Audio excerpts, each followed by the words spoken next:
L'Union européenne est l'un des principaux partenaires commerciaux de la Suisse. 42% des exportations suisses se font vers des pays membres.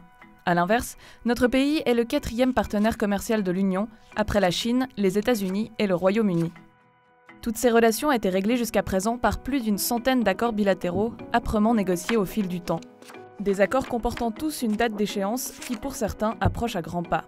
Or, leur renouvellement est mis en danger par la fin des négociations sur l'accord-cadre, décidé par le Conseil fédéral le 26 mai. Der Bundesrat hat deshalb entschieden, die Verhandlungen über den Entwurf des institutionellen Abkommens zu beenden. De quoi parle-t-on et quelles seront les conséquences de cet abandon pour la population suisse? Depuis 2013, la Suisse et l'Union européenne sont en négociation pour faciliter leurs rapports au travers d'un accord institutionnel. Le but, appliquer de manière plus efficace et homogène les accords bilatéraux existants et faciliter la conclusion de nouveaux traités.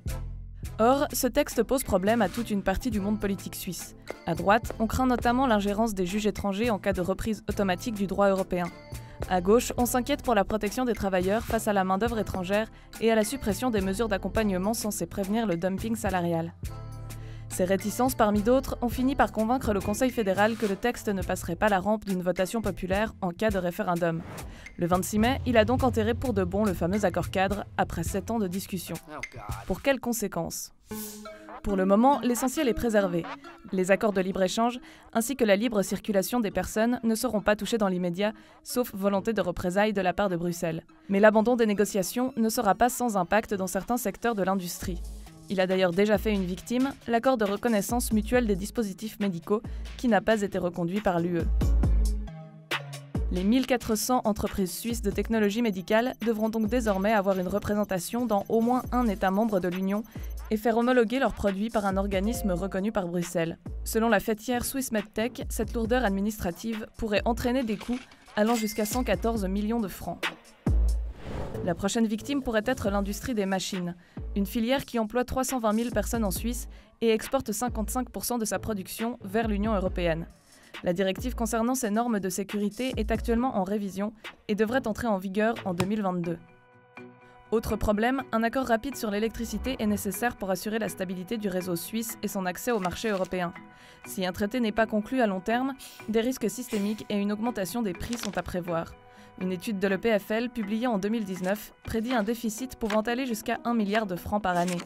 Finalement, les domaines de la recherche et de la formation s'inquiètent également. L'accès aux fonds européens est essentiel pour le dynamisme de la recherche en Suisse, notamment via le projet Horizon Europe, qui représente 95 milliards d'euros investis entre 2021 et 2027. De plus, de nombreux jeunes chercheurs au bénéfice d'une bourse d'études européenne peuvent actuellement venir développer leurs recherches chez nous. Sans ce soutien financier, les hautes écoles suisses seraient nettement moins attractives. De manière générale, le secteur économique craint une délocalisation des activités d'entreprises suisses dans des pays membres de l'Union, au détriment des places de travail dans notre pays. Les réactions véhémentes ont donc fusé au lendemain de la décision du Conseil fédéral, prise sans concertation avec Bruxelles et sans consultation de la population suisse. Un choix qui jette surtout un grand flou sur la suite de nos relations avec nos voisins, la Suisse souhaitant continuer sur la voie bilatérale, alors que Bruxelles réclame un accord-cadre depuis 2008. And over the past 46 years, more than 120 agreements have since been negotiated in order to set up a smart political framework ensuring both the stability and sustainable development of our long-term and ongoing fruitful relations.